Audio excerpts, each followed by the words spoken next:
to stand with our country and to do our part. So with that, I'll give you the platform. If you could begin by telling us who you are, for some who might not know you, what you do.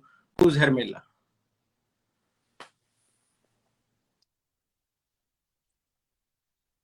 You know what? I'm going to do that. Let me turn off my notifications because I'm already getting calls coming in so that this doesn't all right, no problem. all time. Just give me 1 sec.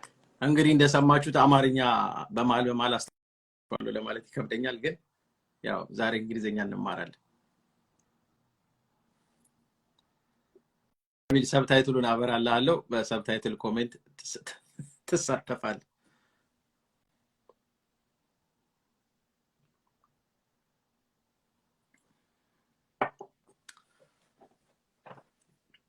እና እንግዲህ ያው አንዴ ስልኳን ዱና ዲስተርብ ላይ እስከምታደርግ ነው ተመልሳ ትመጣልናለች። ያው እንግሊዝኛ ነው በእንግሊዝኛ ነው የምታብራራው። ስለዚህ ያው ከጨዋታው በስተጀርባ ኤግዛክትሊ ማለት የምትፈልገው ስለሚገባን አይደለም። ለእንግሊዝኛውም ማግዲ መጣለች። ማግዲ በኮሜንት አስተርጉምላችኋለች። ኤኒዌይስ ቁም ነገርና የምንማርበት ሰዓት ነው ብያምናለሁ። Okay, welcome back again. All right, so I was saying, who's Hermela? For those who might not know you, if you could please introduce yourself and tell us who's Hermela and what you do. So my name is Hermela Aregawi, and I was born in Addis. Both of my parents are from the Tigray region. I was born in Addis, came to the States when I was 7. Lived in a lot of different parts of the country, Mississippi, Tennessee. We came because my mom was getting her doctorates in medicinal chemistry. And so we've moved around a little bit due to that. Lived in Boston, went to college in Boston, studied broadcast journalism, always sort of knew I wanted to do news, watched a lot of talk shows, Oprah, things like that when I was growing up, 2020. And then eventually graduated, came out to LA. Thought I wanted to do maybe entertainment news, did an internship at Entertainment Tonight, didn't love it. It was just a lot about like celebrity gossip before Instagram and all of that was a thing. So decided I wanted to really go back to news. Worked at Current TV's The Young Turks, did a lot of political news for a couple of years during the 2012 elections. Then went over to Al Jazeera America for 3 years there. Moved to the Bay a couple of years, and then came back to LA to work for CBS LA. So I've been in the business for about 10 years. Focused a lot on local news the last few years. And then about a year ago, got wrapped up in all of this stuff because my mom had gone to Mecca a year ago to work with the university there and help them with research and things like that. So when the war started, I was particularly invested because there was a communication blackout. I didn't know what was going on.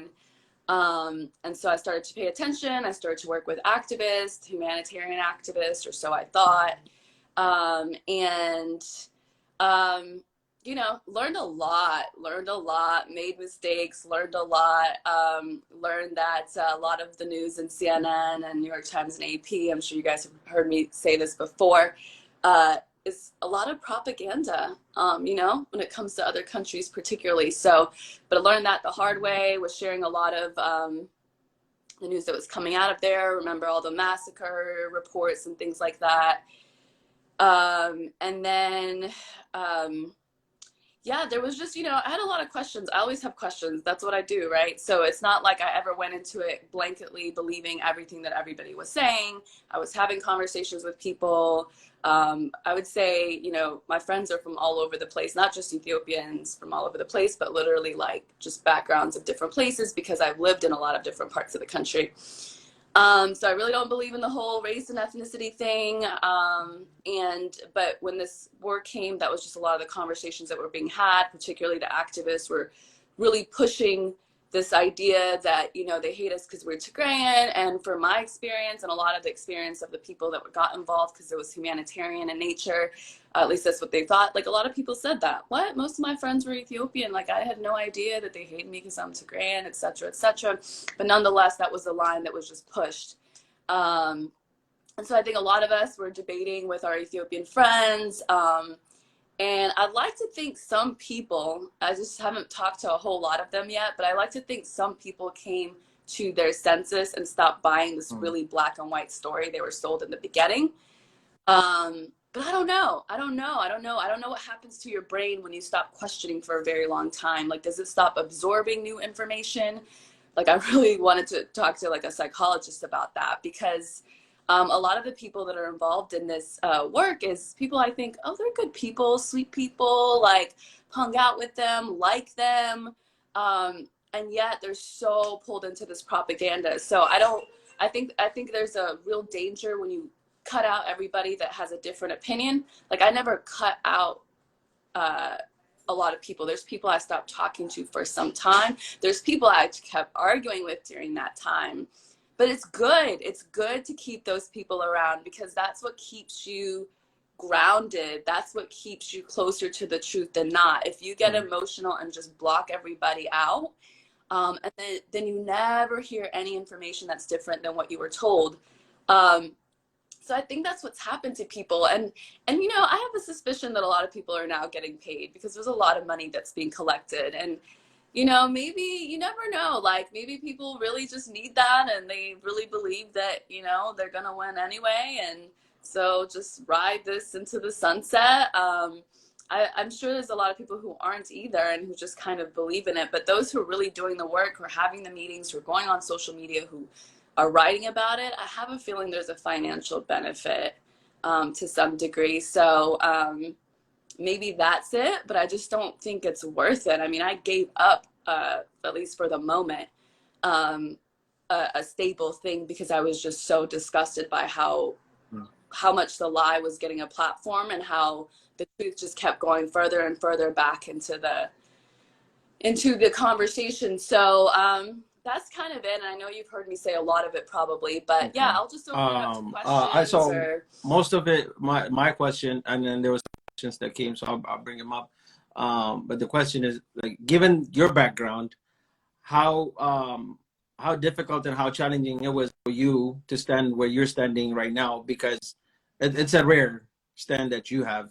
Like you say, some, whether it's believing in the facts or some just choosing not to, it's a rare stand that you have, and I think you're getting a mix of reaction. Some admire you for, you know, for standing with the truth.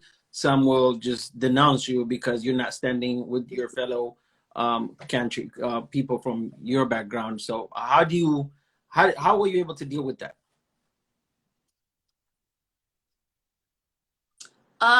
So one thing I'll say is, because I don't subscribe to like the whole ethnic thing, or even being Ethiopian, like if I have to stand up against some Ethiopians at some point, or what, because it's just what's very obvious and something is happening that's really wrong, so be it. Like, my entire identity does not lie in any particular group.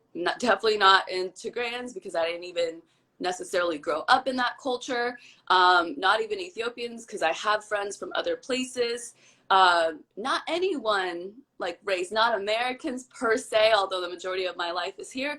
Because so when you put all your eggs in one basket, like for example, what's happening now, where everybody's like, all the Tigrayans are being friends with each other. When you ignore all your friends, what happens is, if you say something different, you lose your whole community. So it's a very weak thing to build your community on. Now, to me, what a lot of Ethiopians are saying to me is not, we love you because you're Ethiopian.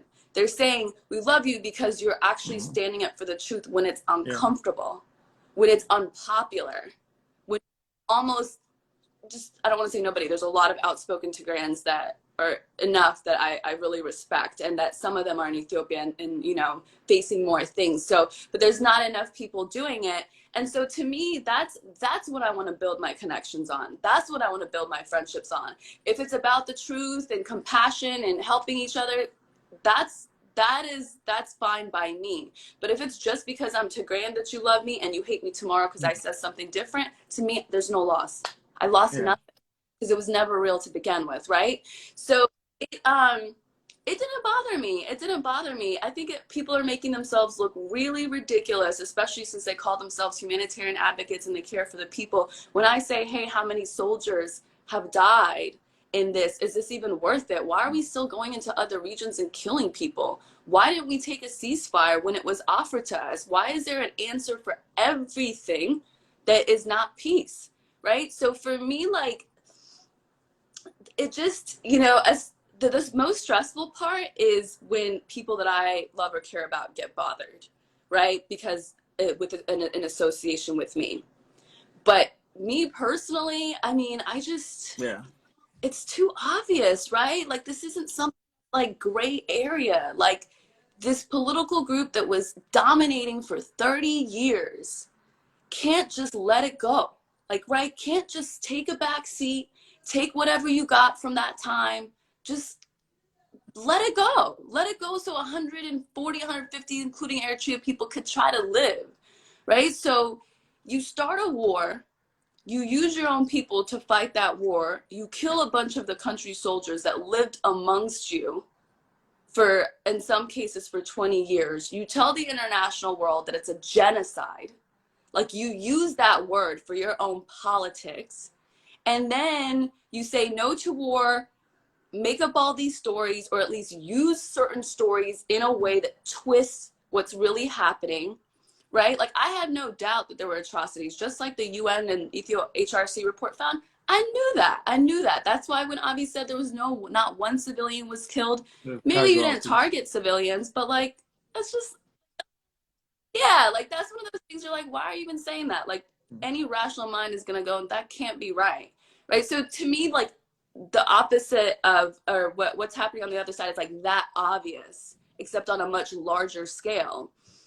So you do that, you're getting a bunch of people killed on the Tigrayan side, and then when the opportunity came to choose peace, you don't. You go into other regions, you kill a lot of people, you steal the humanitarian aid that you say you weren't getting, you're sending money over there and funding things that are possibly funding the war.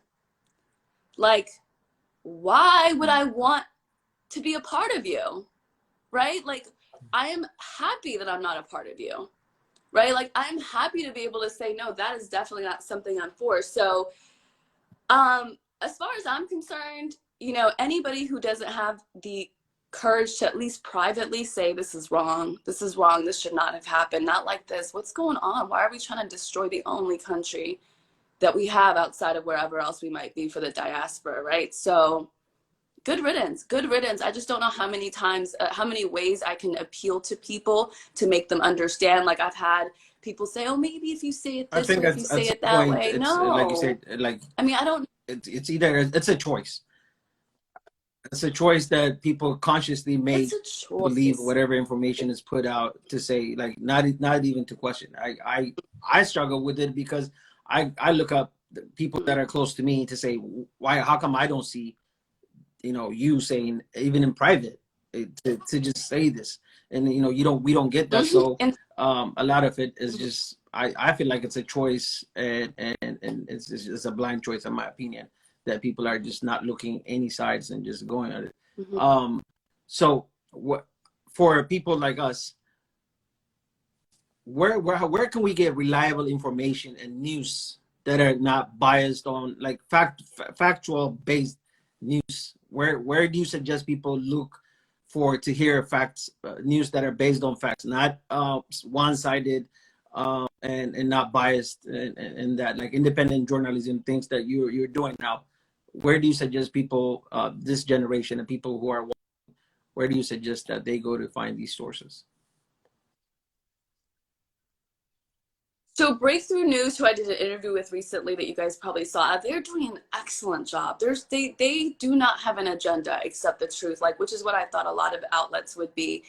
They do an amazing job contextualizing. Now, when it comes to just day-to-day news, like, especially right now in this very heightened time, what you don't want to do is read New York Times or AP or Washington, but literally no like, Western paper, because what they're trying to do is create this sense of chaos, just like they start off saying genocide so that they could justify making it true. If a bunch of people died in the war, they could say, oh yeah, they were all civilians, this was a genocide, and then still try to work something backwards. That, I think, is what's happening in that space. So we have this a Twitter account called the Horn of Africa Hub. It's actually doing really well. Started November 1st with the campaign #NoMore. And I think those principles are really universal. We have a lot of people from Somalia and Haiti and Venezuela and some of the Latin American countries that are really taking a part in this, because they know what it's like to have some group in their country that maybe had too much power or for whatever reason was being backed as rebels to overthrow a government, have this whole entire apparatus work against them until the country actually falls. And in this case, I hope it doesn't. So we do a lot of vetting when we put it out on Horn of Africa Hub. We don't just put out anything. I don't like to do too many things about the war front and who's where and whatever, because those kind of things are not reliable. And plus, if you're losing, the point is, right, like, this country has to stay together, right? Like, so I don't care if, like, TPLF militias think they're winning here today. Like, this is not how you're going to take over a country. It has to get to the point in Africa where armed rebellion is just not accepted. Like, you don't get to come to the table and have a conversation when you pick up a gun of making your voice heard.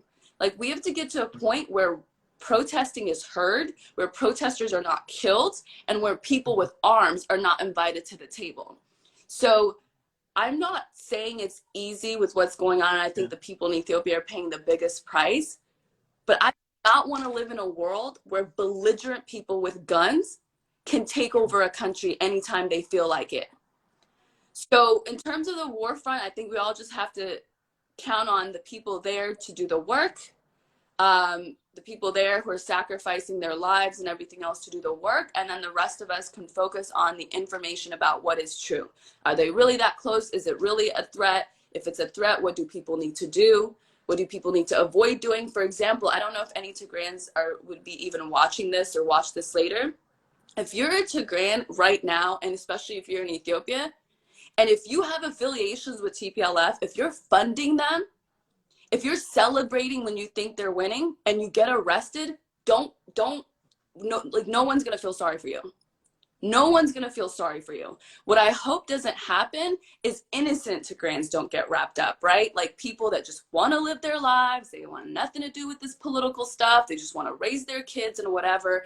And so I hope that the people who are just bloodthirsty and power thirsty, pro-TPLF Tigrayans, do not cause suffering of innocent Tigrayans. And I really do hope the government does its due diligence under these distressful times and is able to sparse out the people who are innocent and are just so happen to be Tigrayan, and those who are actually getting involved in making the war happen. So Horn of Africa Hubs, I know I've gotten off a little bit, Breakthrough News, and and I try to put stuff on my Twitter. It's not always like, it's some analysis and not always like new stuff. And just I would say avoid the New York Times and stuff, the noise. Like, it's gonna mess you up. That's the whole point. It's not about keeping any of us informed. You have to grab a water, so yeah, go ahead. Can I hold on one second? Ahead. It's like you have my mind. Give me. በጥያቄ የምትልኳቸው አንዴ እነሱን እያነሳው ጥያቄዎቹን አስተናግዳለሁ። ኮሜንቱን ያጠፋሁት ምንድነው ከቁም ነገር እየወጣን ስለሆነ አሁን ቁም ነገር እየተወያየን ስለሆነ ሁላችንም ሐሳብ ወደ ቁም ነገሩ ይሆንና ገንቢ የሆኑ ሐሳቦችን ብንነጋገርና ብንወያይ ተገቢ ነው ብዬ ስላሰብኩ ኮሜንቶቹን አጥፍቻለሁ። ሆኖም ግን በውስጥ የመጡ ጥያቄዎች አሉ። ወደ ጥያቄዎች ወደ እናንተ ጥያቄዎች ስንሄድ እዛ ላይ ያሉ ተገቢ ጥያቄዎች ካሉ እነሱን ጠይቃለሁ።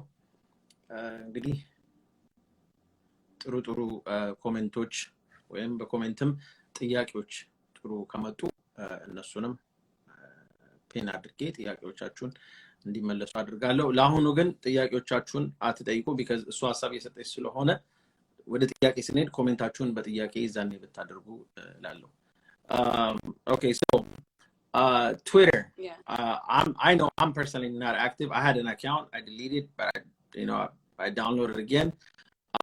can you tell us the importance of having a Twitter account, or if we don't have one, to create one, and why should one create a Twitter account? And once you create an account, what is it that you have to do to be effective? Good question. So, you know, I know it can seem a little overwhelming, Twitter, but so you sign up with an email that you have, and you don't have to necessarily use your real name if that's something that you don't want to do. It's good if you can, because there's not, I think it's good to show that it's, you know, it's actual real people that are getting involved. And then once you get on, you just follow at Horn of Africa Hub. There is a link tree, a link in the profile. You click on that and it gives you a list of tweets. You can read them before you even send them. And so they're purple, and you click on the one that you want to send. It says it prompts you to go to your Twitter app, and then it literally posts that tweet as if you just wrote it there. And then you hit tweet and it goes out. And then you can choose to do that. There's actually ways to schedule tweets. I think you might have to copy paste it in that case, but forget it. You just every once in a while, you just hop on your phone, go to that link, and then you pick another one. You literally can just go down the line. You can go down the line, and an hour from now, you can send another one. An hour from now, you hit 3 buttons, you send another one. And you don't have to come up with your own, you know, we've done the work for you. Everything on there is legitimate, it's verified. I have sources that are, you know, scholars that are really trying to do the right work and not just trying to fuel a war there, that get information and just participate, because this war is not just a physical war. It's very much an information war, as we all learn. Anyone should ever make the mistake again, that the truth will speak for itself, right? Because the lie is so much louder. They're so much louder. They're shameless. They stick with the same thoughts. They don't change. They just drive it home. I mean, the idea that genocide was something that was made up to get international intervention is, to me, and it's such an embarrassing lie.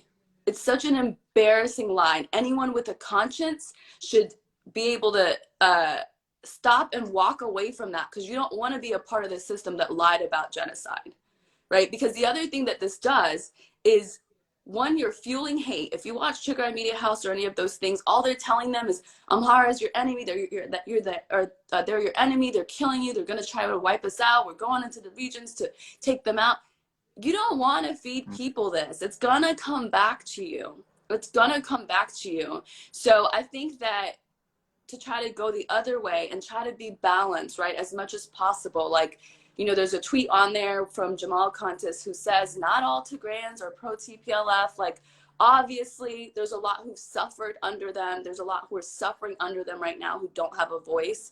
And so as much as possible, it's a really hard time not to lean into the hate when you see how bad things are right now. But it's just, we gotta, like, I gotta check myself too from time to time, because I just get so upset with what's happening on one end, that I have to remind myself, like, do not go in the direction of making any blanket statements, you know, assuming that everybody that you see, it represents the ethnicity that they claim to speak for. So just use that link tree, and just, it's easy. And DM me, DM anybody, ask people if you have questions about how it works. Don't waste a lot of time and energy trying to figure out yourself.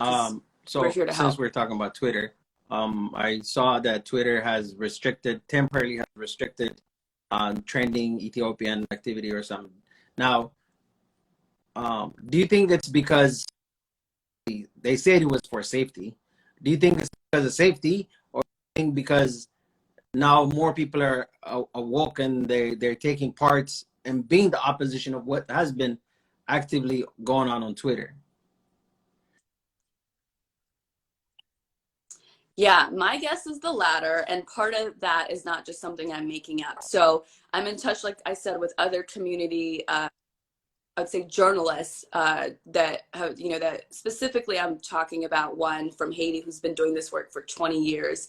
And I speak with her a lot, and she says, or I've spoken with her a lot, And when she saw the whole thing about Twitter, she's like, yep, this is it. This is what they do. Like, we've seen it before. It's like cookie cutter formula. Like, once a certain narrative starts to get to pick up steam, they make up something about, you know, it being about protecting the people, and then they stop it. So my thing is, this is a good sign. It's a good sign actually gaining traction. So everybody should be encouraged by that and do not stop. Because if they really were interested, because what I'm starting to realize is a lot of things are interconnected, right? So people in high places, people with a lot of money can make certain things happen, right? Things that seem independent of them, they can make the calls, they can throw the money in that direction, and they can make things happen. So I don't have any proof that that's the case with Twitter, except that there's precedent for it. There's precedent for it, and not just in Ethiopia. So, because if it really was about protecting people, the hashtag Tigray genocide would have been cut off a long time ago. Because what you're saying when you say genocide is you're telling people, you're filling people with fear, they're going to wipe you out. You're filling people with hate. They hate you, and they're going to wipe you out. So now you hate them. And then when you say they're going to wipe you out, you're actually saying, so you better wipe them out, right? So that itself is a very insightful hashtag, especially when there is no proof of that, especially when the only so-called evidence is coming from the usual places that are fed by these activists. And I know, because that's how they got the news out. People would ask me, do you know this person, or do you know somebody there? Can you get this out to them? In a couple of cases, I've helped, right? Thinking like, these are stories of families, like, why not let them be heard? Let people decide whether, you know, it's fully true or whatever it is. So I would say keep going. Keep going. We haven't been at this for a very long time. I know people have been saying a lot on Twitter, but we haven't had something really organized in a very long time. It's not going to stop the truth from coming out, right? I mean, I'm testament of that, right? The fact that I bought into so many things for months, not to say blanketly, but I did feed into a lot of things for months, and at some point, I'm here, right? So because I'm arriving at the truth, I think that's gonna be the case for a lot of people, for a lot of organizations. We've got a lot of collaborators who see what's going on, with whom that's happened in their respective countries. So yeah, nothing is a conspiracy anymore, right? Like, it's just in your face now. Continue big media's throwing us these unreliable and fake news that are coming out, and then the so-called press conference that was held that supposedly is gonna represent us. I just think, I personally, for quite sometimes, I haven't said anything, because even speaking out about Ethiopia is looked at as like you're against us. Like, okay, well, if you're coming out and you're saying these things and you're doing these things and you're freely expressing your opinion and your views, why can't I personally say I stand for Ethiopia?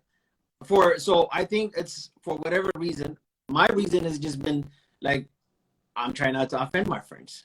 I'm trying to just, like, be neutral about it. I might have my personal opinion, but I just don't say it, out on the public, because what I do is a different platform. I don't, it's not about politics. But to me, this is not about politics. This is about country. The example I was giving before you came on was about when President Bush when he became a president, he was not, the popular president. People didn't want him. The election was rigged, this and that. He went to the Supreme Court and what have you. But 9/11 happened. When 9/11 happened, everybody came to their country, not because Bush was a Republican. Only the Republicans didn't, nor the Democrats. It was about America. America was under attack, so a lot of young people who were able went up to protect their country because their country was attacked.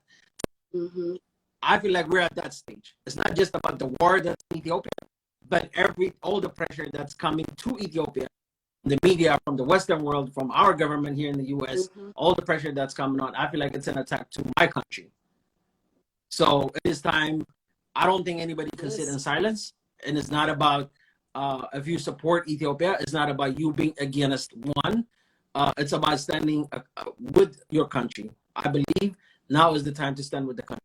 Political differences that we have that can be discussed after we have a country. We have to have a country first for me to support one political party or to oppose another political party. I cannot be just like, oh, when's the last time you went to Ethiopia? I was there about 6-8 weeks ago. You see Syrian people on the street begging. Oh, wow. I don't want us to get to that stage where Ethiopians are dispersed all over the place out of fear of whatever is to come, and then we're begging throughout all the countries, and we're displaced, and then people are just dying because of who they are on whatever side it is. And I think that's wrong. So I personally believe now is the time to have a country as independent without any interference for us to deal with whatever issues that we have. And then we can discuss about whether you want to support the current government or you want to oppose it. You want one strategy to go one way or another. For the longest time, we say, as in Ethiopians, for most people, we say, oh, I don't know anything about politics. I don't want to get into politics. That's what has been playing into our minds and head, because in the past, if you had said, commented, if you had posted, if you had liked something against the government, you can't go to Ethiopia. Well, it's quite the opposite. Now you could pretty much say whatever you want about the prime minister and still be able to go to Ethiopia. And we're just, you know, we're now. It's not about politics, in my opinion. It's about a country of Ethiopia. So once we have a country, then we can all express our different point of view of politics. So I don't know what your view and take on that, but I would like to say something. Then I'll go to some questions that came. I turned off the Sounds comments. good. I'm sure in the comments, like, like, that's the problem. These people don't have a job or a cause. That's why they're just acting like this is like, I'm not someone that's gonna back down to people like that, right? Like, it's just, you know, it's like the more it goes on, the more ridiculous they look. It's just the cause is not there, so I'm not worried about them unless they're just like littering the comments.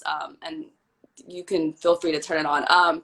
So I agree. Like, think about it. Let me like explain the difference of what it was like when I when I spoke out against the government, the sitting government, versus what it's like to speak out against a rebel group, right?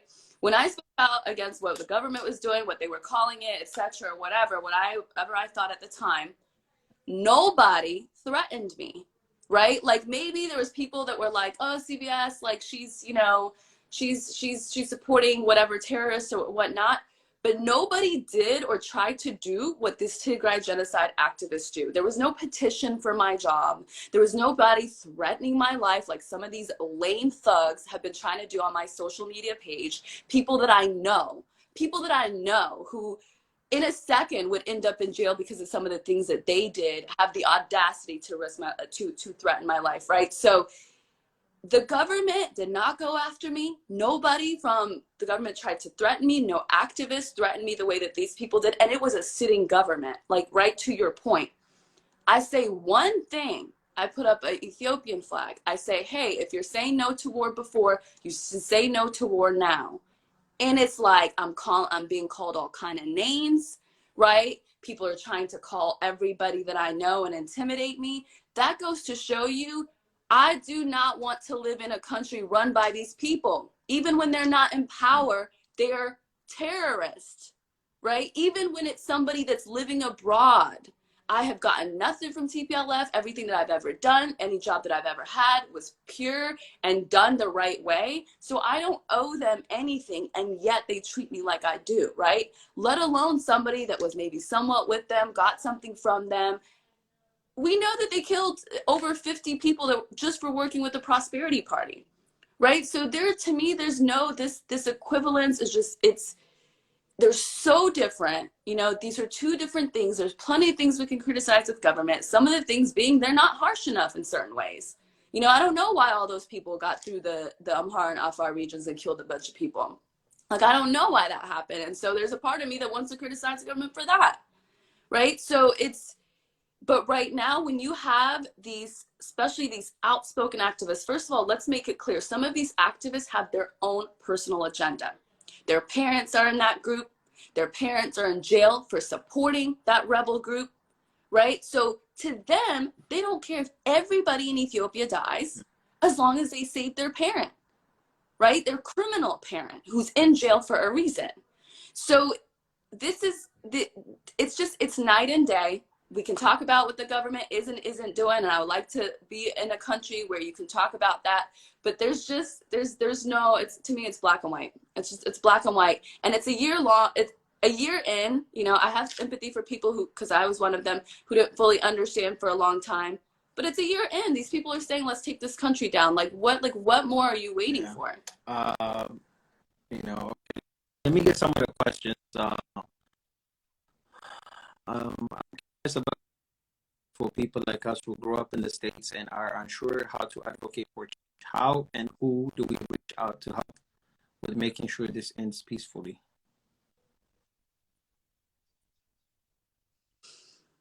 Okay, so one of the things that I think you have to do, which takes a lot of work, is just reaching out to your local Congress people and local representatives, particularly, yes, definitely Democrats too, but particularly Republicans right now, because I don't think they've gotten the same sort of funding from some of these interest groups as Democrats have. Reaching out to them and just making a case, writing a letter together with some folks. I'm happy to help with things like that because that's what I do. And just sending it out, making the calls, and putting the pressure on your local congresspeople that represent you. And then another element is on social media, and just go on Twitter and share and hit those buttons and tweet and all of that. So I think this is a time for everybody to get involved, because this isn't really an Ethiopia issue. It really isn't. This isn't, you know, to your point, I mean, can we just please like go over what we all just saw yesterday?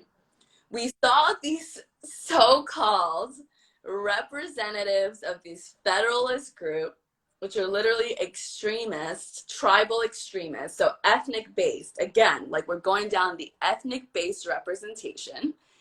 They had a press conference in the nation's capital, in the capital of the United States, with Reuters, New York Times, and all these people legitimizing that.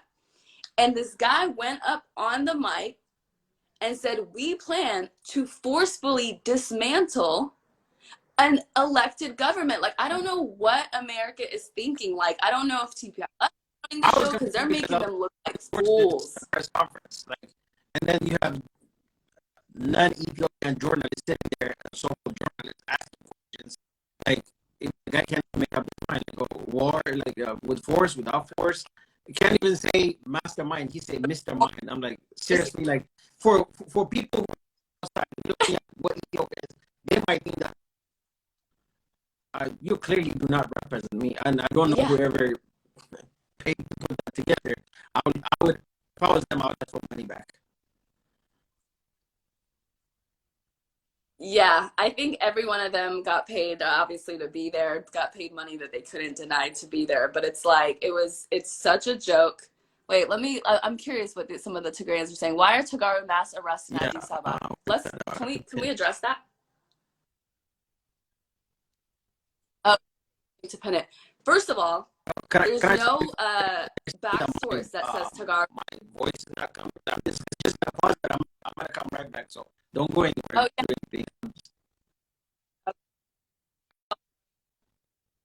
Okay, hopefully, yes, please go ahead and address that. Sorry. First of all, the only people who say Tagaru are being mass arrested in Addis Ababa are the Tigrayan activists who told us that there was a Tigray genocide, and the Tigrayan activists who told us that there is a genocidal war and the whole point is to stop a war. So that's the only source that says that. There's a lot of people that we know, I know, that are not being arrested just because they're Tigrayan. But what we do know is that there are a lot of people within the country itself that are celebrating every time they think that this group has won.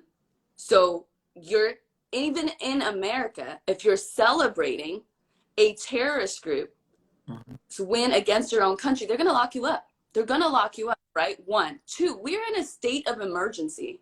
We're in a state of emergency because this rebel group has been killing a bunch of people, and a lot of Tigrayan Ethiopians have been working as spies to help this group take down the country they live in.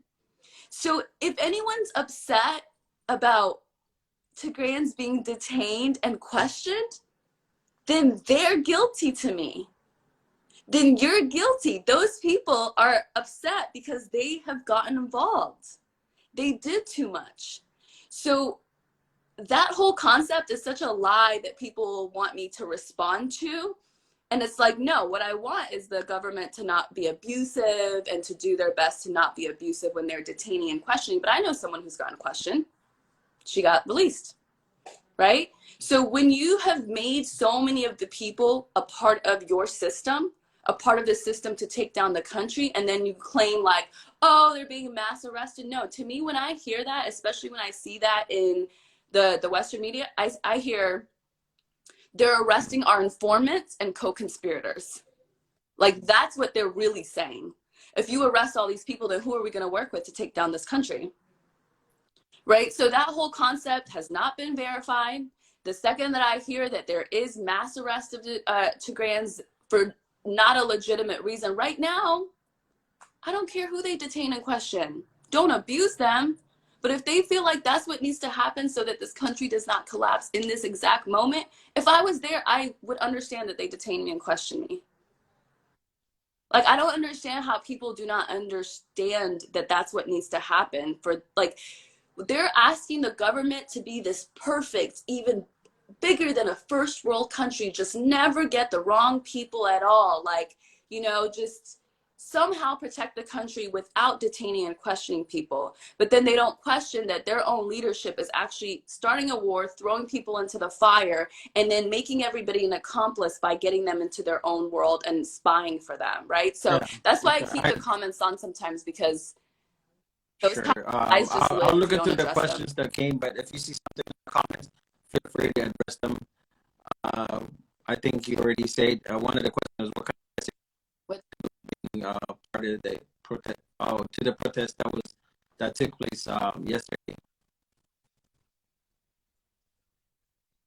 Was it to the Tigray genocide? What kind of message does she have for those being a part of the hate protest? I mean, I just say, let the haters hate. Let the haters hate. God willing, things will get better and the right things will win. They're wasting all their time and energy just protesting about the wrong thing. I mean, nobody believes them at this point except themselves and the people that they're working with to take down Ethiopia.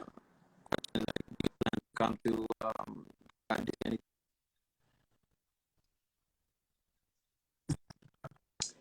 we'll see. Let's see if we have, let's see how things go. I mean, I was in Addis in 2019. I was actually in Tigray too. I mean, I hope so at some point when they clean up all these belligerents. About the human rights report released earlier, but since the questions are coming. Yeah, so it's what I expected and what I had hoped for, right? Like, so this is a good time to address what I said about the Ethiopian Human Rights Commission back then. It was an entity that was created that was like a government entity, right? It was created under EPRDF. And what I was saying at the time, because I was like holding Ethiopia to standard, is that how can we trust what they say because it's a government entity, right? It's a government created entity. So the people that are now not trusting their involvement are the people that supported the government that created that commission the way that it was structured, right? That's one. You can still argue that there's some level of lack of independence there, but what the results tell me is there is independence, because they got all their people. They said their own soldiers, Ethiopian soldiers, committed atrocities. They said Eritrean soldiers committed some atrocities. They said Tigrayan or TPLF and Tigrayan militia committed atrocities, as well as some Amhara militia, right? It's what you would expect in a war. It's exactly what you would expect in a war. And it's the best that you would hope for in a government, is that to be willing to hold its own people accountable and allow a UN she's the top of the top with human rights. They allowed that organization to come in, and they laid out a lot of the atrocities. I mean, I never doubted that there's atrocities on all sides, right? What Tigray genocide folks say is all the atrocities are everything except us. Like, we're always innocent. Our soldiers are kind. They show these videos of the soldiers being like, we're not here to hurt you. We're your friends. So they do all this propaganda to make people believe like the soldiers are perfect and everybody else is just like an enemy. So it also never mentioned genocide. Nobody believed that anyway. Okay, like there just isn't any evidence. And then starvation as a weapon was not. There was no evidence to confirm that. So I think it was pretty solid. I mean, it's as even as you would hope that a report is. I know you were against the government at first, but what was the defining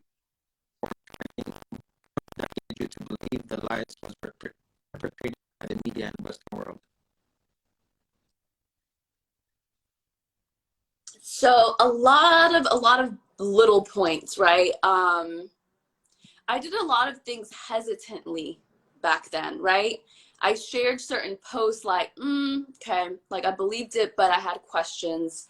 I thought within the activism group, there wasn't enough effort to do humanitarian aid or to collect money in ways that you have to work with the government.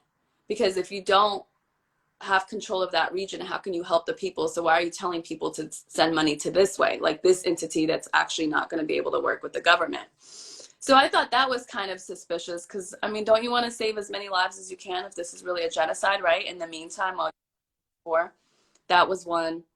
I thought CNN's just always going in one direction over time started to become obvious.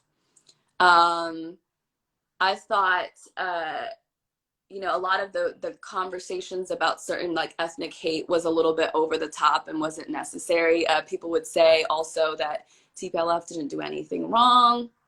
I mean, I don't understand how you can sit there and say this group didn't do anything wrong. I would say the defining moment, it's hard to pick one, but defining moment is in June when the federal government declared a ceasefire, and they didn't.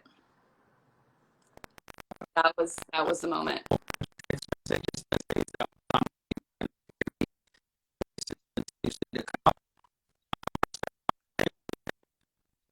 you want to?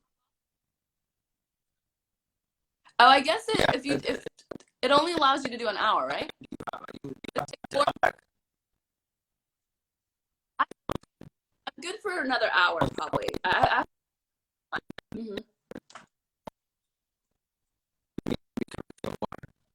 Okay, let's do it.